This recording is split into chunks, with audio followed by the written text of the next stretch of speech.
Hey everyone, it's me, Lauren, your creative mentor, and I have another episode for you this week where I am interviewing other creatives. I'm actually interviewing three today. And it's very cool because maybe instead of diving deep into like what their career path was, is, and will be, we talk a little bit about how finding your people at work can help you survive a really terrible work environment. And we talk about toxic work environments because that's where we all met. That's what we all went through together.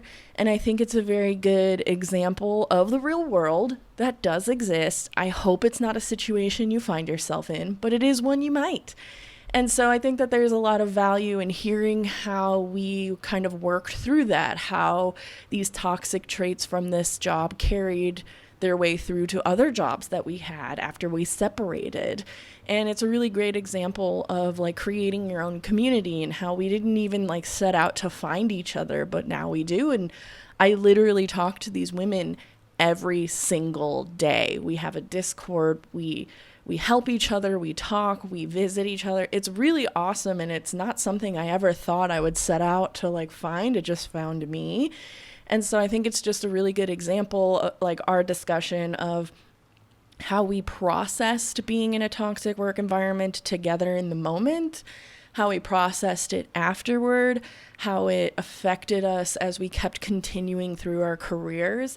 And you have four perspectives to listen to. And there's this one, like, HR disaster that happened to me. I laugh now because it's easy to look back on and laugh at, but at the time it was very tough.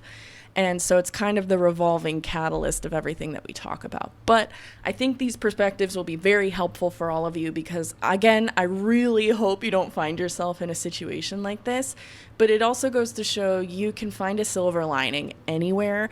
And I'm just so excited for you to like listen to all of us just like laugh and reflect. And it's been very interesting to like revisit this situation because we all haven't talked about it in a while. So without further ado, here you are. Yeah, so I'm a graphic designer.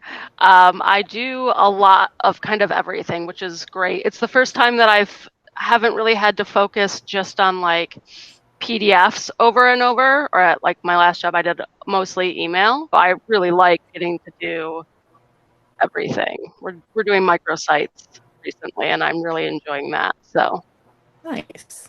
yeah. And Carissa, what about you? Yes, so I have a fancy title now.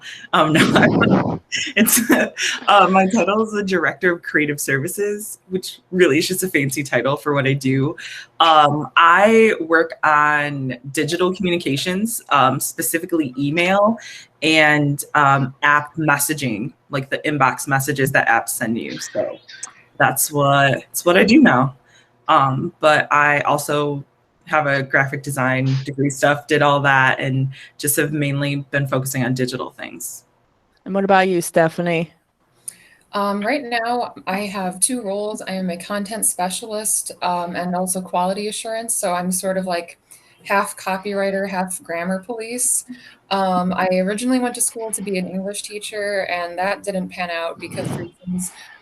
So I fell back on my writing, and I've kind of been writing professionally for 9 years now. Wow, nice. And we all know each other because we worked at a really awesome company together. The bad place. We'll call it the bad place. Bad place. I like it. So I don't even know where to begin other than I guess like how we kind of ended up at the bad place. I mean, my audience kind of knows a little bit.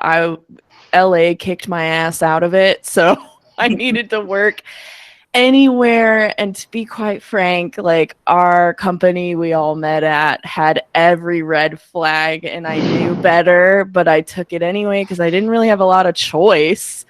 And it panned out pretty much exactly how I thought it would.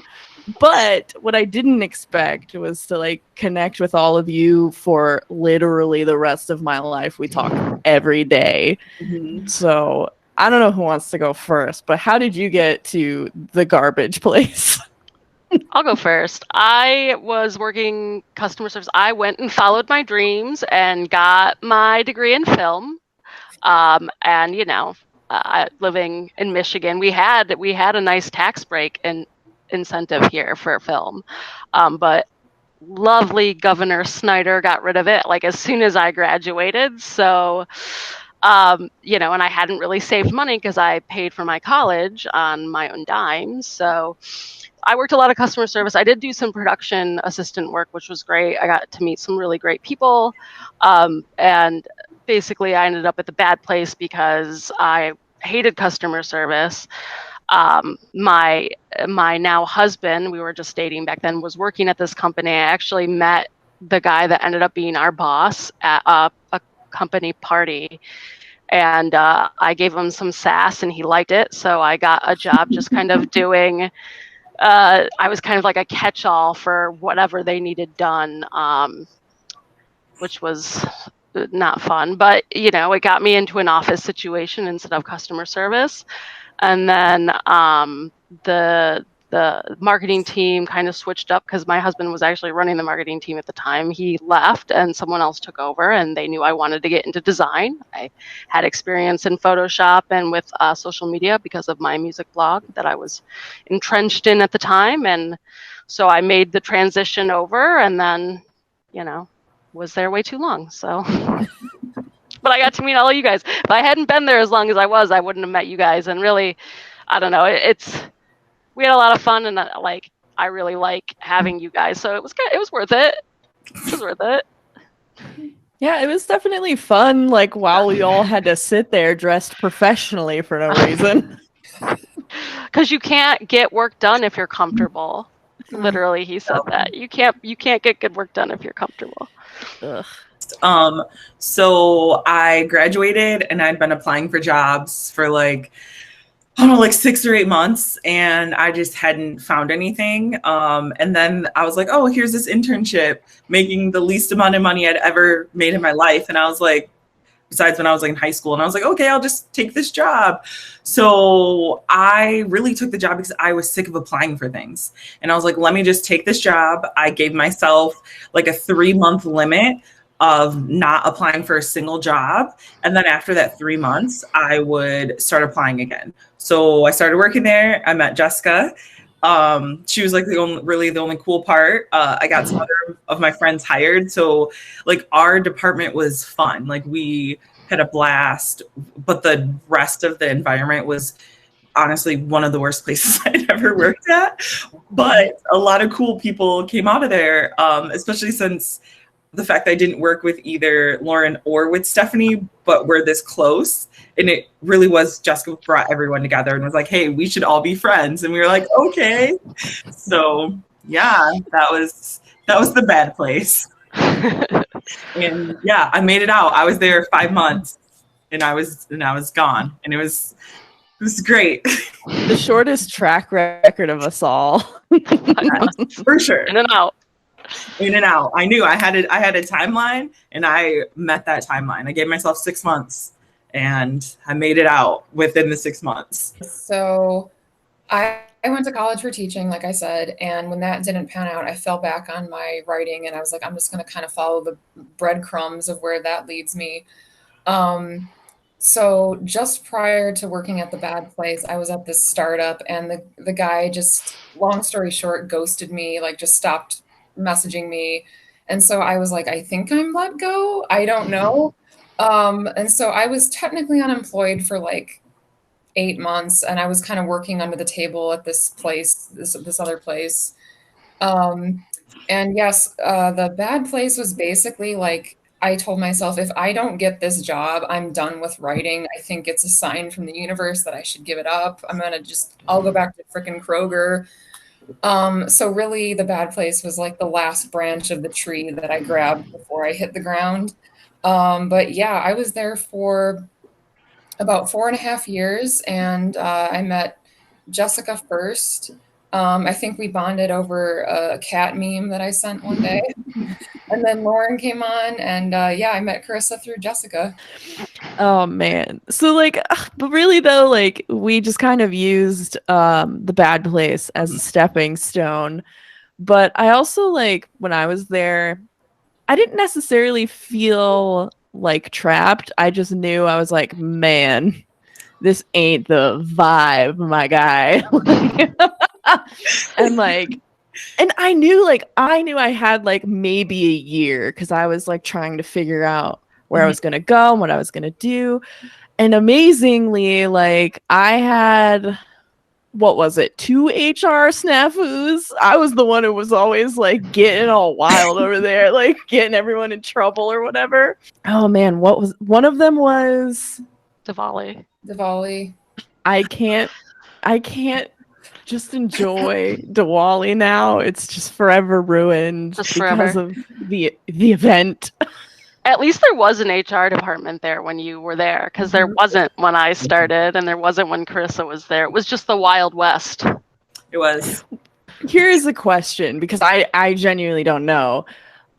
So when I was there dealing with the HR and listeners, what happened was essentially our boss like pushed a religious ceremony on me at work where I was not interested in participating. I didn't mind that it was like the culture of whatever, but I had a problem with people physically yanking me from my desk to go partake in a prayer for a religion, a culture I wasn't a part of. And I typically don't have an issue with that, but I am in the workplace and that was my boundary and no one was respecting that. And I just voiced the issue, kinda. And the CEO of our company pulled me in his office and told me he was deeply offended that I didn't want to attend his party. And so I decided to make him as uncomfortable as I was and just burst into tears and made a big scene. And HR was standing, the woman who did HR was standing next to me the entire time it was happening and doing nothing, knowing full well it's a problem, but I guess just no one had voiced concern before, but they hadn't met me. So I felt like that was a very useless exercise personally, and it's like the third time in my career HR just did a big fat nothing for something I knew was wrong. So since you guys mentioned it was like the Wild West before that, like I don't know if like asking do you have any stories is helpful, but like in comparison, like I feel like HR just did me wrong and didn't help me. Like, yeah, what? I feel like the only difference was there wasn't someone there to stand awkwardly knowing that it was inappropriate and not saying anything. How the bad places never, and maybe they have been, I guess I don't know, how they have never been sued is beyond me, because it wasn't a one-time occurrence. It happened. There were things there that happened that weren't legal. I would say while I was there, I didn't know how to not participate. And it was like my first job in my field. And I was like, all right, well, we're just going to go along with this and like see what happens and not like raise a problem or anything. So I just went along with it. But I would say my favorite thing that I like to talk about from there is one day it was like a Friday and we're all scrambling to get something done. And the CEO of the company comes over and like won't leave us alone. Like all of us are like, we have deadlines. Michael Scott moment. Yeah, Michael Scott. He was notorious for like doing this. And we were like, oh my God, we have so much to do. And one of like our manager was like, oh, do you want some candy? Because he's like laying on the floor, like throwing a tantrum, like pounding the ground, and she pulled out some candy to distract him. And she gave him this candy with the understanding that he had to go back to his office. And so she gave him this candy. He got off the ground and left us alone so that we could work. And that is a pretty average day there. Yeah. Also, we worked with his wife, and they would like have fights all the time, like in our department, like over us. Yeah, definitely the Wild West. Have never had that experience again in my life. Hope to never ever experience it again. But those are probably the best stories for me that came out of it. The day I interviewed the CEO, or actually it was the second interview with the CEO, and we were just making small talk, and he said something like, oh, is your drive here okay? And I didn't think anything of it. And I was like, Oh yeah, I actually live right down the street, which I did at the time. I lived like a quarter mile from the office. And then later on in the discussion, we were talking about salary, and he said, "Well, I know it doesn't pay much, but you won't spend a lot of gas money because you obviously live close." And I found out after the fact that was illegal, but I was like in my early 20s and I really needed a big girl full-time job, so I just kind of bit the bullet. Um, that's the first story that comes to mind, and then there's so many different horror stories that come to mind. There's so Some much of that I them, just pushed down, like just don't yeah. remember. I I mean, just blocked it out. I've heard horror Trauma stories. responses, all of us Yeah. pushing it down every time we try to think about something. Yeah. Mhm. We all trauma bonded. They didn't take responsibility for the issues that were there, Mhm. that were their issues, things that they caused. They just kind of blamed it on, well, they just weren't a good fit, or Mhm. I was literally told once, if you don't like it, just find a new job. Well, and like I think that brings up a good point. Like we can kind of share our cartoon experience of like working here, and like that's all fun and dandy. But like Carissa, I think you brought up a really good point. Like you just like went along with it because like what even is happening? And I also think especially as women in the workforce, like that's our default. Like I know I'm uncomfortable, but I'm not uncomfortable enough. Mm-hmm. So I'm just going to kind of like keep the peace and move forward and just like go with this flow, even because I'm frozen, Yeah. but it's not scary enough or dangerous enough. And honestly, like with the whole stupid Diwali thing, like when I was brought into the CEO's office and he confronted me about like keeping my boundary, I was upset and I did want to cry, and I'm an adult in an adult's office and I'm just like, this is stupid and I don't know what to do. And that's why I went, you know what? I'm so uncomfortable. What makes men uncomfortable? Crying women. Here I go. Like I just came up with that on the spot. And then like I so appreciate though at that time, like we had the first art director I'd ever met. And like he We had a said, grown up. yeah, a real adult who knows how to job. Yeah. But the thing that echoed the most to me during that whole awful situation was I've heard a lot of things today, but it doesn't really matter who says what, because what matters is you are uncomfortable. And that's exactly what he said, because I wrote it down. And that was like the first time in my adult career life at like 26 years old, anybody above me ever validated that my boundaries were worth keeping. And every job before that, I never really held boundaries very well. I followed like the art school. You just do what you do, and your time is like, you're a time slave to your job. And like this particular job, I was like, low stakes. I'm only here till I'm gone. And then it was just this cartoon land. Yeah. And I just very much appreciated that. And so like I think there's a lot to be said for like how the environment we all worked in collectively like affected us over time, because that was like a real, like working at this place for me was like a real like stake in the ground of I'm a qualified worker. I don't deserve this treatment and these things in this place. And just because you say you have an HR department doesn't mean that anyone is any safer here. This sucks. And so I don't know if any of you would be able to articulate something like that. Now that we've all moved on, we see the grass can be greener, whatever. So I don't know, like, if you had any, like, profound things. Like, for me, working there was really validating that I'm the most important every day, all the time. Because I didn't feel that before. That place made me feel like such garbage. I was like, fuck this. Fuck this. It's two other things you can take from that. One, no one is really you can't trust that anyone will advocate for you but yourself, at least in your professional life. if you want the promotion, you have to kind of go after it and prove that you deserve it. If you have boundaries, you have to set them and you have to keep them.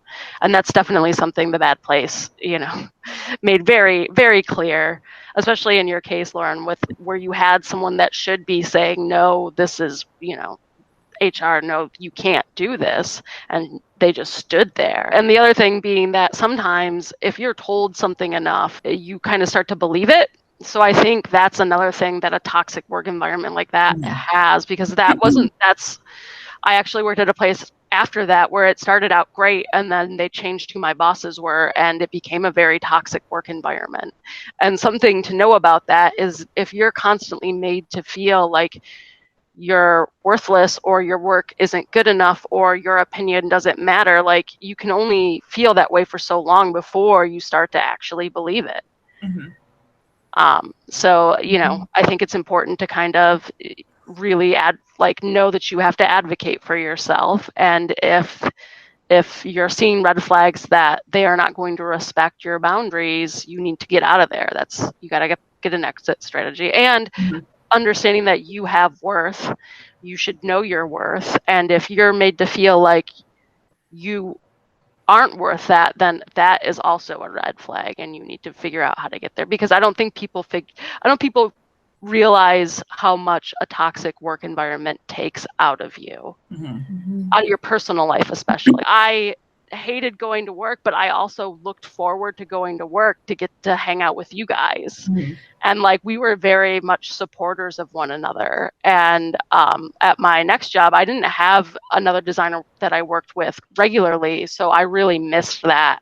And the toxic work environment took a bigger toll on me then. Because when I came in with you guys, let's look at each other's portfolios, let's work together to get out of this situation. And I think that's super important, especially in a toxic work environment. I feel like it took me a lot of tries to be able to realize what I didn't like and what I would tolerate or what I was going for. But I would say coming from the Bad Place, I really took the friendships that I made from there and have continued those. It's been 8 years, I feel like, since Jessica and I worked together. So, and we still talk every day. So those things I've taken, and I have another work friend that I met at my next job, and we haven't worked together in 6.5 years, and we still also talk every single day. So it's what you take from those places.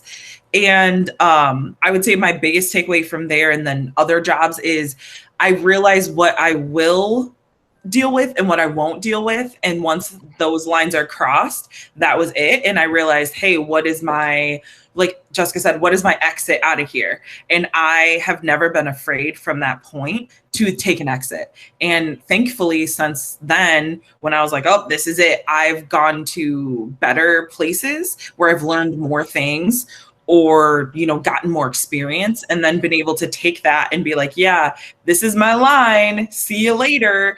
And unfortunately, what happens too, that was a little bit on them. When you get to that line, you stop going above and beyond. You can't do it. You really do. You get to that line because it's taking such a toll on you. 2 places after the Bad Place, I was expected to work 50 hours a week. I made no money. And if you were not there for those 50 hours and you weren't at your desk on time, you got in trouble. And it was very much I feel like I went backwards, and I had someone that was on me all the time. Oh, what'd you leave your desk for? And I was a salaried employee expected to work 50 hours and being told I wasn't allowed to leave my desk, or I couldn't be 1 minute late, or any of those things, because that's just how that environment was. And HR there, for such a big company, there's 3,000 employees. HR definitely cared nothing. They were there for the company. That's what they're there. They're really not there for you. And once you kind of realize that, the best advice I have is just receipts. Every single thing has to be, unfortunately, you have to have a receipt for it. So if you go to a meeting with your boss and you feel oh, the vibe's off from that, follow up in an email. Be hey, this is what we talked about. Confirm those things. Make sure you have your information, because you never know what's going to happen, and you have to protect yourself because your company really doesn't give a fuck about you. And you kind of have to go in with that, you know, not attitude, but with that vibe, like, yeah, you're here to make money, do the work while you're doing it. And when you don't enjoy the work anymore, what are you going to do next? Are you going to find a new job? Like, whatever it is, just always keep that in mind and really worry about yourself. That's all you can do, because your company isn't going to worry about you. The only person that's going to worry about you is yourself and the work that you do and what you take from there, because, you know, that's what it is. It's just a job. There's always another job out there, even if you have to go back and work in a restaurant, which is honestly two jobs after the bad place. That's where I was getting ready to quit and go work back in a restaurant with a college degree. And I was like, I can't do this anymore. So just, you know, have some plans and worry about yourself. Mm-hmm. I guess my big takeaway from the bad place, well, I should qualify this. So I had some like childhood trauma that kind of revolved around like job situations and like financial stability. So like that sort of set the stage for me. So then when I was in the bad place, it was almost like growing up, like how, you know, if you grow up in an abusive household, you will seek out abusive partners because that's like what your normal is. So like when I was at the bad place, a lot of the time I was just like, well, you know, like I can't not have a job. Like if I decide to quit and look for something else, then I'm going to be like a piece of shit, you know, because I'm going to be not working. And so like getting out of the bad place and looking back, it really felt like an abusive relationship where it just was like, my boundaries weren't respected. I wasn't treated well. And also because it was the first big full-time job I'd had out of school, it was like, it felt extra scary to leave that, you know, like, what if I don't find anything else, you know? And then you start like looking inward and be like, I'm not good enough. No one's going to hire me, like all that catastrophizing. And then you get out and I look back, I'm like, no, like you said, Carissa, there's always another job. It's just that was a shit show job. Mm-hmm. And a lot of places aren't like that. But in the moment, it feels so like you're stuck there. So yeah, I guess that's my hot take, is it just really had a lot of parallels with an abusive relationship, mm-hmm. honestly. And to like kind of build off of that, like I kind of like Diwali is really the biggest story. We all like watched it. It was the car crash in front of all of us. It was really garbage. But like I was reflecting on this pretty recently because I was put in a position pretty recently to essentially like call on HR for something. And I was like talking to my manager about like this thing, and I really like it really struck me for what feels like the first time like acknowledging it. But like I've had such bad like interactions where HR was supposed to quote unquote be there because that is how it's sold to employees for the most part, mm-hmm. that a situation where like you need HR for, like I needed to do this. I was like, I don't want to do this. I don't want to report this. I don't want to talk about it, because what's going to happen is I'm going to get in trouble, because that's mm-hmm. all that's ever happened to me. And like, I'm not thinking about the bigger picture. I'm not thinking about how this could be or end up or whatever. I, as a worker for now the rest of my career, I'm always going to be like, if there's a really big problem, it's my problem. Mm-hmm. And that can make the boundary that we all set, that's like, if you cross this, I'm out. Mm-hmm. That makes that a lot closer than it needs to be to me, which I think companies should be really scared of personally. But like, it just like really clicked in my head, like kind of recently. I was like, wow, like we're out here being like, dating is so hard, blah, blah, blah. And it's like, your work does that. And I don't think anyone really says that. And like, we've all talked about it. So I don't know like what you have carried with you from other jobs, because like if I was younger and I kind of understood like, this sucks, and if you can find a way to wash it through you so you don't carry this around from quote unquote relationship to relationship, I think I would be a lot less like tightly wound about certain things when I go to work. And so I don't know if you guys had anything of your own like that you were willing to share? Yeah, at my last job, we had a reorg. So I was hired in with a boss who I loved. She was amazing. She didn't have a design background, but she was great. She listened to me. We had weekly one-on-ones. She asked me, what's your workload look like? What can I help you with? Like, I felt very advocated for, and very like she would protect me and make sure that I would have the best environment to do my best work.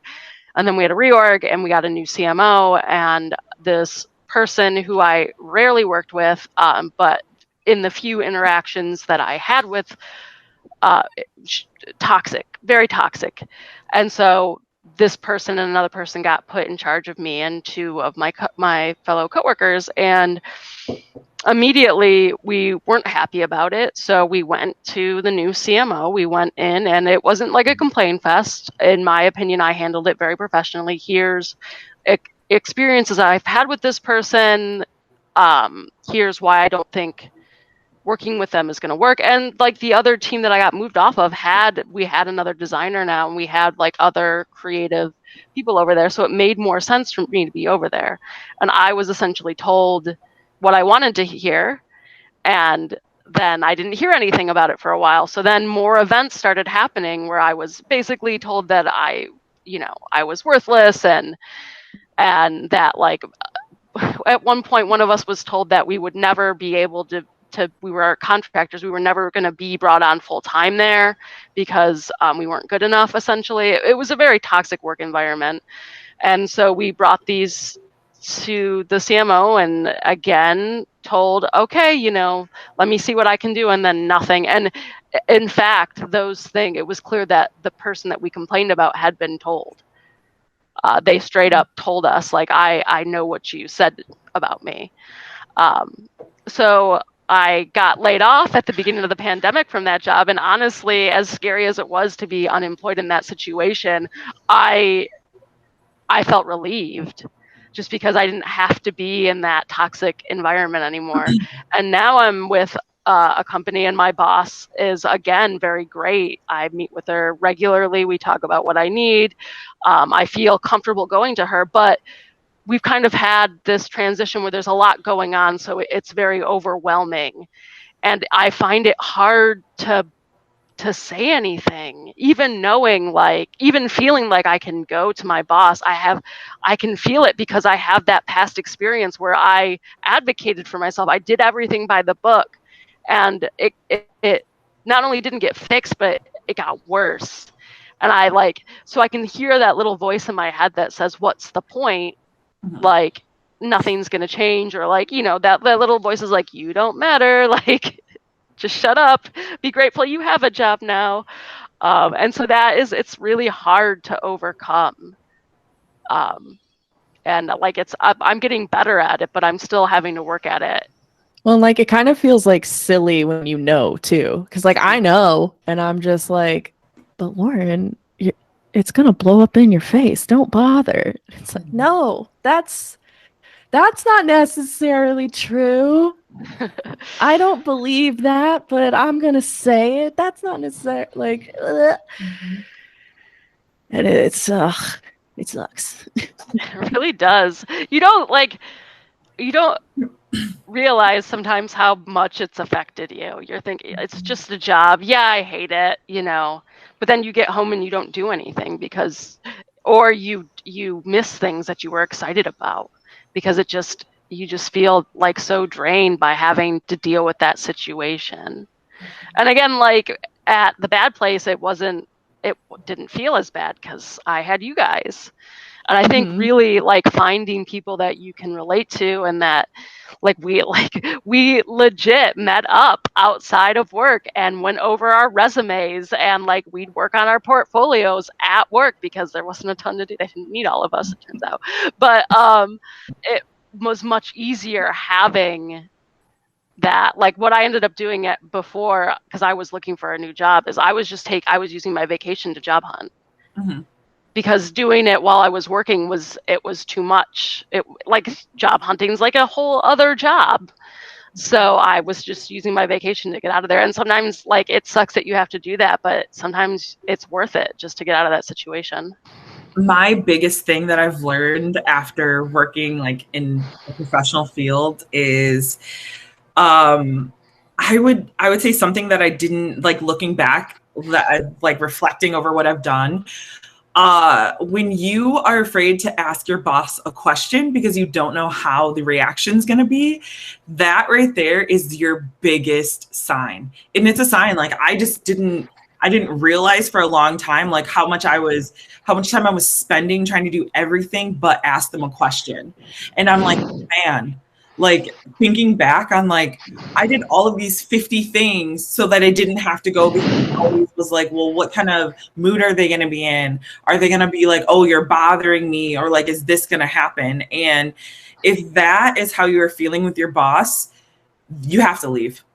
You can't do that to yourself. Like that right there is your sign that it's affecting you so much that you're afraid to even ask a question. Like we're adults. And unfortunately, sometimes you have bosses that make you feel that way. And that's when you really start doubting.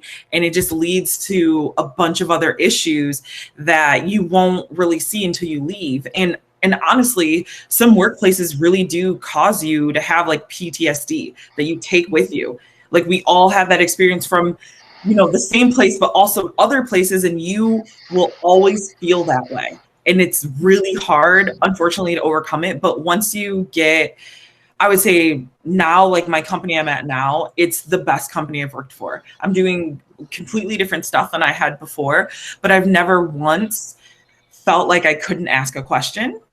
And being told in meetings by a boss in the past, like, don't ask questions, like you're not allowed to talk. I was told that. So it just kind of stayed with me for longer than I thought. And I was afraid to be like, oh no, like I know what I'm talking about. I have this and this experience. I should be talking in this. And it took me a while to realize that I was doing that, because I'm naturally a more introverted person, which also feeds into that.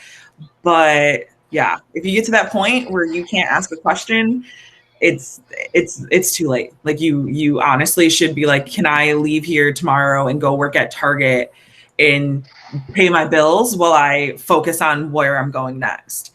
Because I mean, you can always leave. You really can. You can leave. And if someone ever asks, like, well, why did you leave that way? Just be like, listen, that wasn't working for me. There was no growth there. I decided for my mental health, this is what I needed to do so that I could focus on where I saw myself next.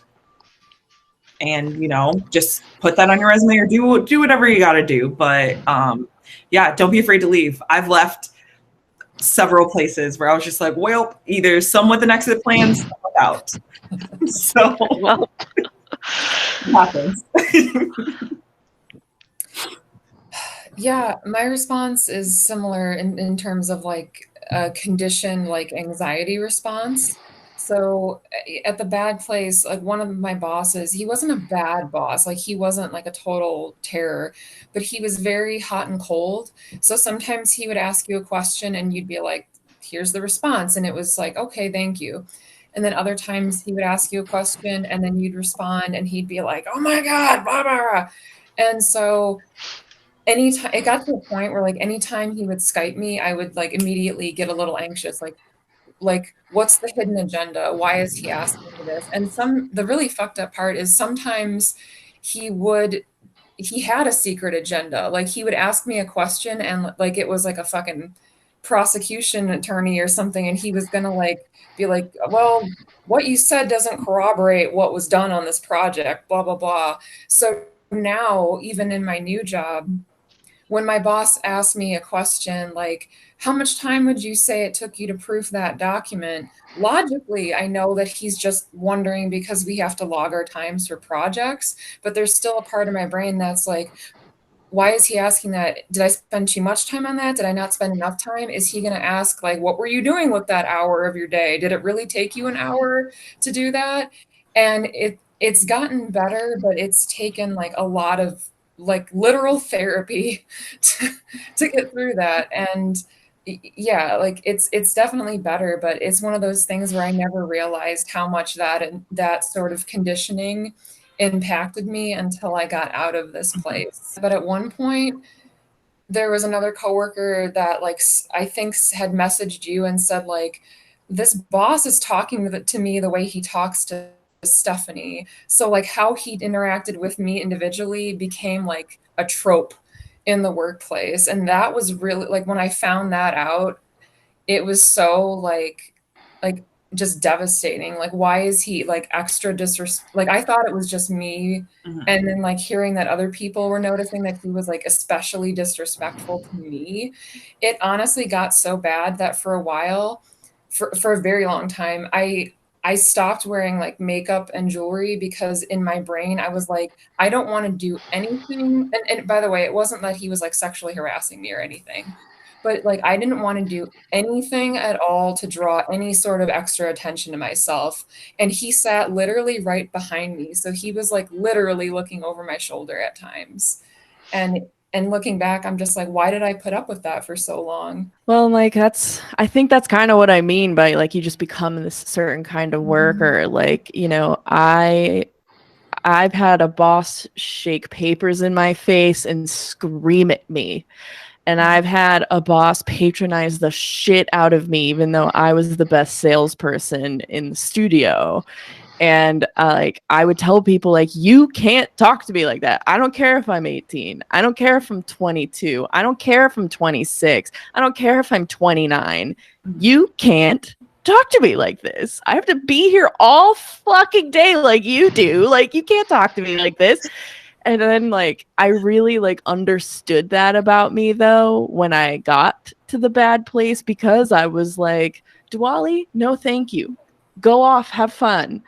Now you're pulling me out and there's like a shaman here and I have work to do. What is this? I don't want to do this. I'm at work. I'm at work. I'm not at a party. I'm not at my friend's house. I'm at work. And that honestly, Diwali was like a moment in my life.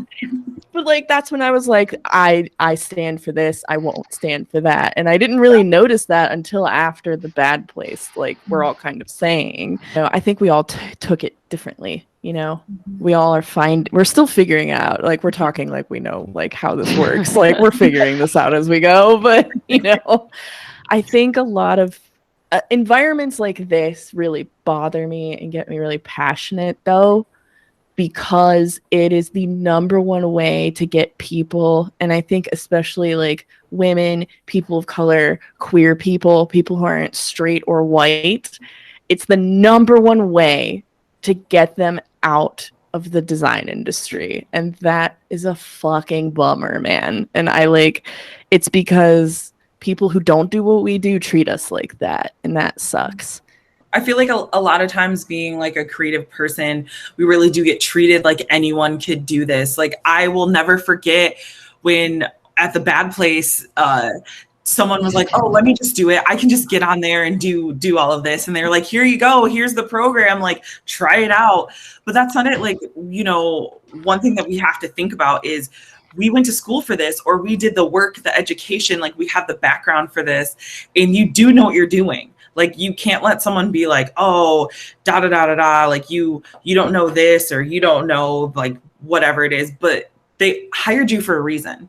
Mm-hmm. They hired you because honestly, you do the work, or you know what you're talking about, and you have to remember that.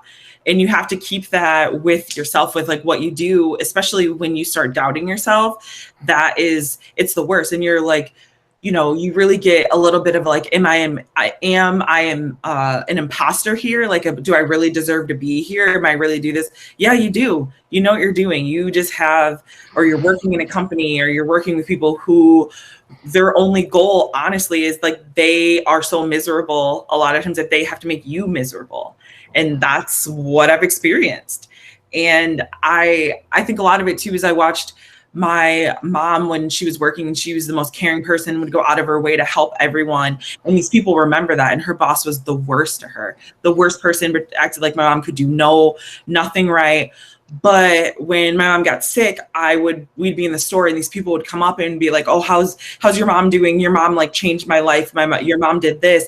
And I think about like how my mom was just had the worst time there because of her managers. But all the people that my mom was helping, they didn't have that perspective, and they just think about how much of a difference my mom made. So I just think about that, and like when I come to my work or when I talk about things, that I do know what the fuck I'm talking about. You know, I've put this work in, and I'm not going to let anyone tell me that I don't know what I'm talking about.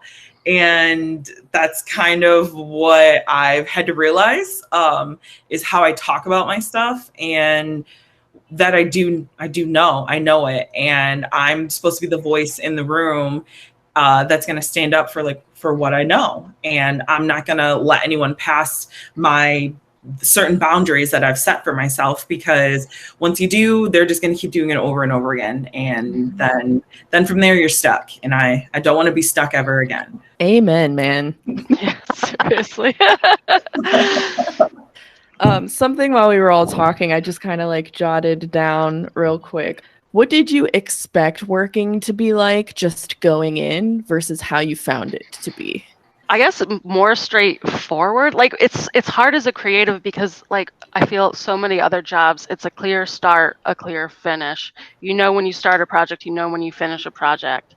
And it is not like that creatively. Mm-hmm. Sometimes you have to go back and reiterate or change something, or it's ever kind of evolving. There's never really a clear start and finish sometimes. And because we work in subjectivity, it's like your boss might love your work, but then the person above them that has to approve it might not like it. Or like, hey, this work is great, but you know, it doesn't fit for this. And I think having to adjust to that, to not take things personally, is like not something I expected. But like you really kind of have to separate yourself from your work. And I think especially in our country, there's so much put on like what you do as part of who you are. And like it's not really. Like I'm a graphic designer and I work at like a tech company, but like that's not really who I am. I'm a movie nerd who watches way too much TV and TikTok and listens to a lot of music, and like what I do is just like that facilitates the other things. Work not being so much about who I am is like, it was a big surprise because I think it's so ingrained in like our society. It's so important what you do and where you work, but really, I mean, for me, it pays the bills, and understanding that work isn't the end all be all. It doesn't have to be so important, really. You don't have to wrap so much of yourself into it. I like that about not taking things personal. I feel like that's something that I also had to learn that has served me since then is, you know, when you're in art school, you put your stuff up there and everyone's talking about it and it's kind of supposed to speak for itself and people are just supposed to get it. That's what I always felt like how work was going to be like. People are going to get what you're doing, but it's not how it is. Like it really isn't. You have to put the work in to explain why you did something, because people can't just look at it and be like, oh yeah, I get that. No, that's not the real world. The real world is you have to be able to talk about what you do so that anyone can understand it. And that honestly was something I wasn't prepared for in school, for someone to be like, for it to be that way. And once I learned that and I learned how to talk about what I was doing, the difference, it was like night and day for sure. It was just like made my life easier because I realized how to talk about my work. And prior to that, I'd just been like, here you go. This is it. I'm not doing, and then changes and changes and changes and changes. And I'd be like, this is the worst. But yeah, like Jessica said too, you can't take it personally because again, you're not doing this work for yourself. You're doing it for a paycheck for a company who has different goals than I have. So that's what I'm there for. I am there to meet the goals that my company has. Do I get to do fun stuff while I'm doing it? A lot of times you do, but sometimes you got to do stuff that you don't want to do that really sucks. But then you get to do fun stuff again. So, and it pays for the dumb stuff I get to do outside of work. So that's what it is. Yeah, I feel similarly to you two. I guess the big thing that comes up in answer to the question is like, like when I didn't go to art school. I was with a bunch of other English geeks, but like when you write something creative, you're getting critiqued by other creatives. So I mean, there's always going to be like some idiot where you're like, I don't give a shit what you say. But like for the most part, it's like valid criticism. Um, but then, like the workplace, it's almost like it would be like if the English department was like, okay, today we're going to have the business school come in and critique your writing. These people who have no idea how to form a fucking coherent sentence. And so a lot of times, so getting like, I don't know if pride is the right word, but like accepting the fact that sometimes you have to really bite your tongue and be like, yes, that headline that you with the business degree thought of is perfect. And just, like be like, I'm here for my paycheck and I'm done. They're paying me to agree with this nonsense. I'm So gonna my witty remarks for like at home kind of thing. That's what you got to do. Like, oh, I'm gonna keep this for later and laugh about it with my friends, which is what we all do together. yeah, Oh, like 100%. that font and those color, that purple and yellow that you wanted together. Oh, it looks great. Right. Yeah. Remember some of the stuff we had to do when you got into the golden ratio, The and we thing had to do and like there was that website he sent us to that looked like it was built in GeoCities, 1998. Use this as a place to learn about design to a bunch of designers, and it happens. It'll happen. It will. You'll get sent to like, just look at this great design, and you're like, like it doesn't even look like student work. Did your did your grandson do this? But that's the thing about like working for a company is just it's client work. It is. They're your client. You're hired to do whatever job, and sometimes it's awful PDFs, and you're telling them, look, we shouldn't be doing this. This is outdated, and they don't care. They just want to check the box, and you can advocate for something better. And when that doesn't work out, you just go, okay, well, I'm gonna devote my energy to finding a new job. Then I'll put in the exact amount of energy I have to here to get my job done so I don't get in trouble, and I will find someplace new that will appreciate the knowledge that I have. Or you'll get a new project and you can be like, oh, that project, that was in the past. It's above me and I don't go back to it. And you have projects like that. There's projects you'll be like, oh, yeah, no, I don't talk about it. Talk about it. Think about it. It's gone. I never want to see it again. And just, those projects are fine. It happens. And that's how I've treated them. Just, it's fine. I will say that as frustrating and terrible as it is in the moment, it is usually funny later. But I loved what you said, Stephanie. I get paid to agree with this guy. Okay. Yeah, essentially that's part of your job. Like, at least now, we had a lot of damage from the bad place, but like we can joke about it now. Like, talk about it, and it's ridiculous. You tell stories and people are like, no, Yeah. No, it was literally like working in an episode of The Office, but it's not funny when you work there. I was telling my like current set of coworkers I've had for a few years now, I'll pepper in a bad place story here and there. I really don't talk about it a lot. And they just go, you're making that up. I'm like, no, I'm glad you guys think this is as crazy as I do, because no one else there except my team thought that. People don't believe you. They're like, what happened? Don't. Like, this adult was on the floor. This adult said he came back to the office drunk. You're like, oh, that doesn't happen. It happened. It does. Something you all kind of like brought up separately. You guys were talking about like you do what you got to do at work because work is your client work. And honestly, being a designer is to solve problems creatively. You solve other people's problems, objectives, business, blah, blah, blah. But then we also talked about like doing our own creativity. And so I think something that's really hard to grasp when you're maybe like really green at this is how you separate your authentic creative self, the creative self who has a voice, whether it's in their writing or their drawings or whatever they're doing, and the creative who is creative on demand for a company. And if you want to get into like the metaphysical capitalism garbage we're all like figuring out on TikTok together, that's fine. But like, how do you guys view your authentic creative self, and you protect the good parts about that from like having to actually be creative every single day on demand? It's important to first set boundaries at work, so that it's not leaking into your personal life. Make sure that you're getting time for you, whether that's taking vacation time or like doing something on the weekend. Like, give yourself something to look forward to. Creatively, it gets hard because like your job can really take a lot out of you creatively. We've been really busy, so like I've been working a lot, and like having to like be creative every day is draining. So I think sometimes just taking moments to do things that you wouldn't do. Like lately I've been tie-dyeing.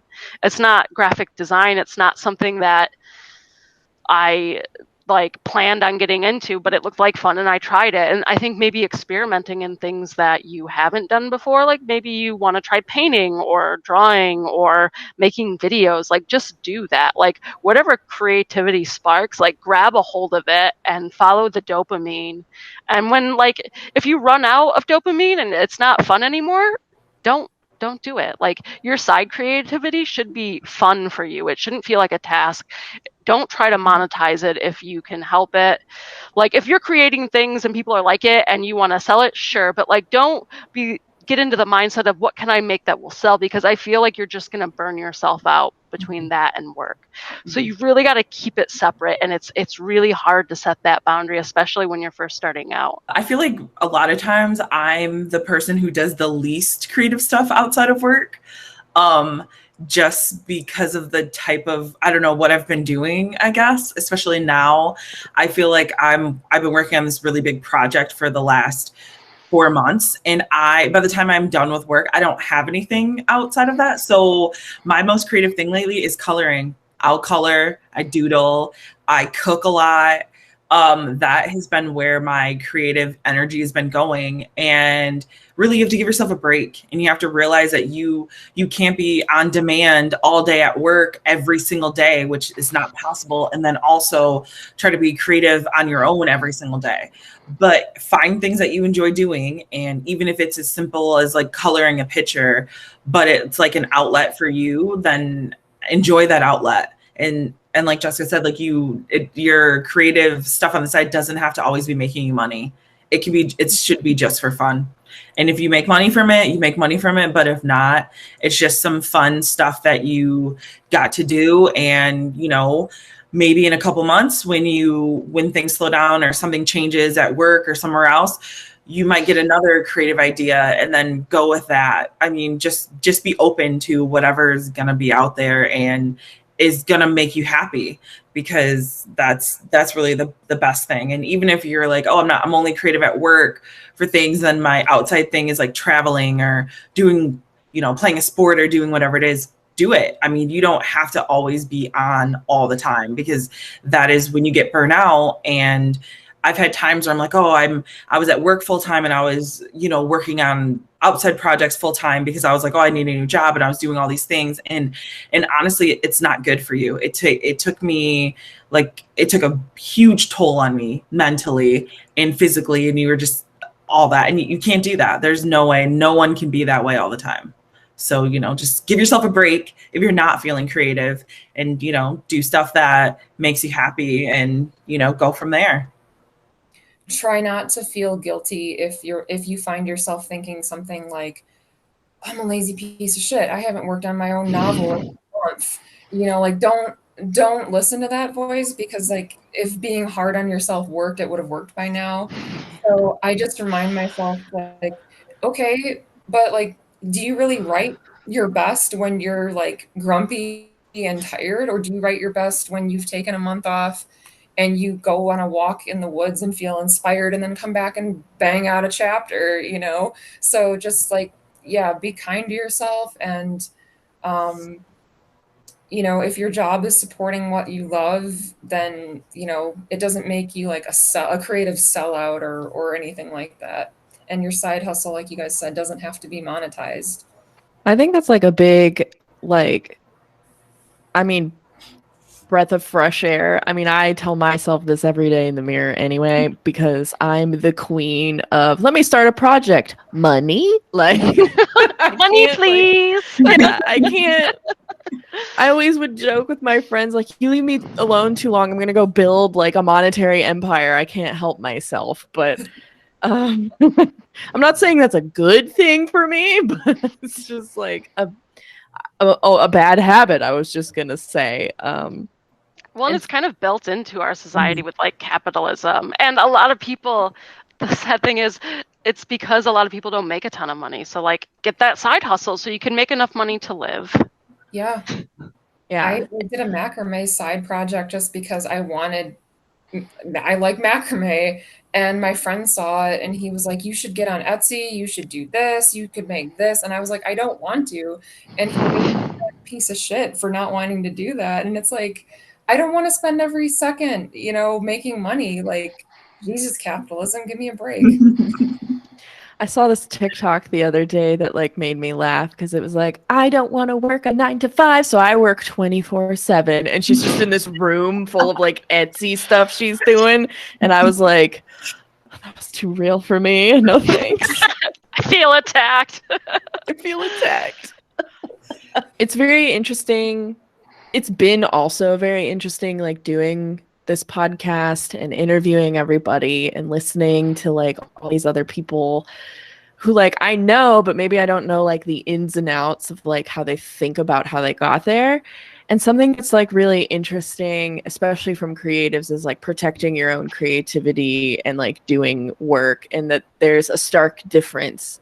Like it's a given, it seems, for people our age that I've been talking to, that they are not one and the same. But then when you talk to like our parents, let's say, because I ask my dad a ton of like, how do executives think? Because whether I think it's right or wrong, those are the people I have to convince for whatever I want. It's very interesting, the stark difference of like, we have like no vested identity in working, even though we chose to do creative work. Because we were kind of like sold like, you have to do a job, you should do what you love, and blah blah blah. And so like we kind of all went on this path, and like we definitely have our own philosophical troubles and thoughts with that, but like at the end of the day, we're like the next managerial level, so to speak, in our industry. Like we're the rising people to be the new boomers, for better or worse. So I just find that observation in general just interesting. Like our job is not our identity. We have no company loyalty because like the jig is up. We are not convinced. And like we're looking for great people and interesting work, but it's never going to be what we would have chosen to do on our own if we had like a universal basic income. Like what would we all come up with then? Don't know. But I just find that very fascinating. So I don't know if you guys were hearing all of that, but that's what I heard. You heard that we don't want to be the generation that dies at her desk from overwork and has a heart attack at like 35. Yeah. Like, no, not at all. Nothing in me wants to do that. Like, I'm here for a good time and to pay my bills. And then I'm like, well, what are the fun things I'm doing outside of work? Like, that's honestly what it is. Or, what are the fun things that I can do at work, or like connect with people, and, what's next? I mean, honestly, it's what it is. I love my job and I really like what I'm doing.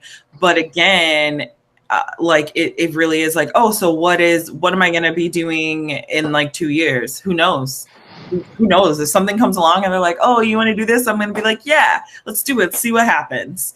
And I feel like we are a lot more open to taking that risk if it comes our way, and if it's something that might, match up. Because again, you always can go back if you really, if the job really liked you, they might take you back, or, find something else. Who knows? Yeah, I think it's something important to think about. Like, remember that to your job, you are replaceable, but so are they. You can replace them. Like, getting laid off was tough, but really, like, being unemployed, it was bad, but like I got through it. I have a much better job than I started with. So like, I think that was a really big, like, I just don't have that anxiety anymore. I used to get really anxious about like what, like my anxiety would ramp up and I'd be like, oh no, I'm in trouble. Am I going to get fired? No. Well, first of all, you're being ridiculous. Like, calm down. But like, it's not that bad. It's not that bad. Like, it would have sucked, but I would have gone back to customer service. It would have been temporary. Like, I would have been okay eventually. So, like, I think that is something that our generations really, and the kids younger than us are really like realizing, like, you don't have to put so much stock in where you work. It doesn't matter really at the end of the day. You'll get another job. You're replaceable and they're replaceable to you. I definitely feel like millennials are and down, Zoomers and whoever comes after them, like, we all have a lot stronger boundaries, and I feel like a lot of boomers, just I'm thinking about my mom's work experience. My mom worked at a bank, like corporate classic America for almost 30 years. And, sometimes when we talk about work and we butt heads, I think some of what motivates me is like, I'm not going to, moving forward, I'm not going to let my job treat me that way. Like if I see red flags, I'm not just going to grin and bear it. And I feel like that's partially because our generation has more options, but I also feel like our generation has sort of collectively had a conversation where we're like, maybe work-life balance is better than making six figures. And I feel like with boomers, a lot of them are like, wait, you guys, that's an option. You guys can do that, And I also wonder too, if it's maybe like a case of like, I don't like that millennials get to work remotely because like I didn't have that option. Like I had to show up in the business suit 5 days a week, 9 to 5. And maybe that's why there's a little bit of like resentment or pushback. So like when we millennials bring up topics like, maybe a 32-hour work week isn't a bad thing. And then boomers respond with, well, nobody wants to work. I wonder if really the psychology behind that is just like, well, I had to do that, so it's not fair that you don't get to. Mm-hmm. I think there's like a huge thing to that because like, until I feel like I like woke up out of the simulation about it via being in a really scary pandemic for a year and a half and having no idea how it's going to carve the workforce out in the next like 4 years. That was really interesting to like figure out because I felt like, especially on TikTok, I unlearned a bunch of stuff I didn't know I thought. And it's because like, that's what our parents like passed down to us, whether they knew it or not. I think it can be a very innocent like thing. And I'm actually going to bring up like jealousy at work and like a whole other subject later, if, like down the road. But like I caught myself like really early, like being like that. And like, especially through this podcast and TikTok and the pandemic, I'm just like, you know what? Good for everyone. If you're like 22 and you matched my salary somehow, applause. Good for you. Do better than me because I did my best and I feel like I like started 6 years behind. Get a 6-year head start. Like just go rock the shit out of everybody and like make this work because it doesn't make sense. Yeah. My cousin is a baby designer. And I just talked to her. She got her first like adult job right out of college. And so we had a conversation and and it's a lot of stuff I actually learned from you, Lauren. But I was like, here's like how you negotiate a raise and here's what you put in your portfolio. And, if you're going to quit and go to another job, here's how you handle like salary talks. And she was like, oh my gosh, why don't they teach you this in college? And I'm like, well, we're not going to get into capitalism, but like, I'm happy to share that information to help someone younger than me do better than I did. Because like, really, isn't that what we're supposed to do generationally? Like, we're just supposed to make it easier for the generation behind us so that they don't struggle as much as we do. Whether you have kids or like you have people that in that generation, like it shouldn't matter. It should be easier for them. We should pass on our knowledge. Well, to now end this, to round it out, what is one piece of advice, if you can pick one, that you would give to a baby designer on like protecting their mental health or garnering relationships as they go into the workforce, or like something you wish someone prepared you better for? I would say it's super important to find people to talk to at work. Mm-hmm. It's really nice if you're in a creative team and you have other creatives, because they'll just like get you. Like even if you don't have a lot in common per se, like you have that one thing in common. And it's fun to kind of have like someone to bitch to sometimes. You need that outlet. And this person is completely set up, they're in the exact same situation as you are. So they understand completely. Like you can talk to your friends about it, but they might not get exactly all the little like of dealing with certain people and the job and all that. So I think it's really important to find, someone you can kind of talk to at work. It's nice if you can find a mentor, but it's not always possible. Mm-hmm. And keep those creative friends. Like I value guys so much, and I don't think I'm in a really good job right now. I feel confident about my work. I feel like I have like good work. I'm proud of the work I do, and I feel like a big part of that is because like we can show each other things, and we're very like constructive with feedback. Like, hey, even for personal projects, it's like, hey, I'm working on this, what do you guys think? Like it's just nice to have those people, and you get experiences that you don't have, or like how to deal with things, like I don't know how to approach this, you've done this, can you give me feedback? And it's really just like so valuable. It's so valuable when you're navigating through things, because like creatives in our jobs, like it's different than other jobs. It just is. And there's going to be things that you're going to have to do that like your friend that's in accounting doesn't have to deal with, or your friend that's in HR doesn't have to deal with. So it's nice to have people that you can kind of relate to in that way, and you can get advice or even just bitch to. Sometimes you just need to bitch. You know what the answer is and you don't want to do it. You just want to complain about it. And it's really just important, I think, for mental health to have that, and make sure you're taking care of your mental health. It's so easy to get lost in your job. Don't get wrapped up in your job. Do it. You go in, you start like work late sometimes, not all the time. Set boundaries and make sure that you're taking care of. Do things you enjoy outside of work. Sometimes you don't want to, just go do it. Go sit with your friend, even if you're just chatting on Zoom or something. I like that. I would say definitely agree with like get your work person or people and keep them close and hold on to them. I would say for me personally, my biggest piece of advice that I had for like a young Carissa or like young designers is, I think the most important thing you can do for yourself at the start of your career is to keep looking until you find good managers or good creative managers, because I feel like I didn't have a good creative mentor at work for a really long time. And I struggled, and I had to become my own creative mentor, or this peer group that I have here.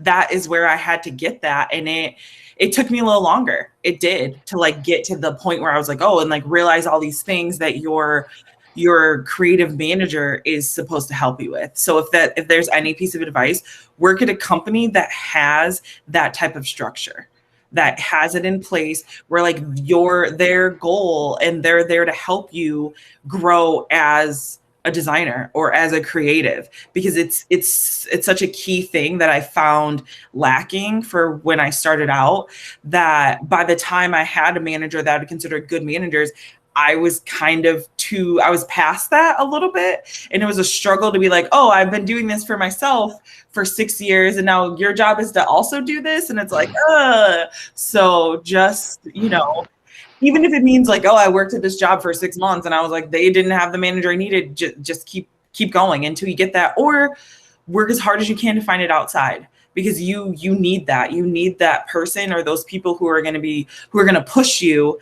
because it is hard. It's hard to motivate yourself, and you need that person that's like helping you along and being like, oh, did you realize this? Or even if they just send you like little articles like, oh, I came across this and I realized this would connect with you. Like those type of relationships are so important. And the earlier on you build those, the better off you're going to be. You're going to be way ahead of, I know where I am, and I know, other everyone else kind of had that too. It took them a long time to get that. And then when they did, they were like, oh, this is what this relationship's supposed to be like. And it was just eye-opening to get that. So just look for it. And at the beginning, more important for sure.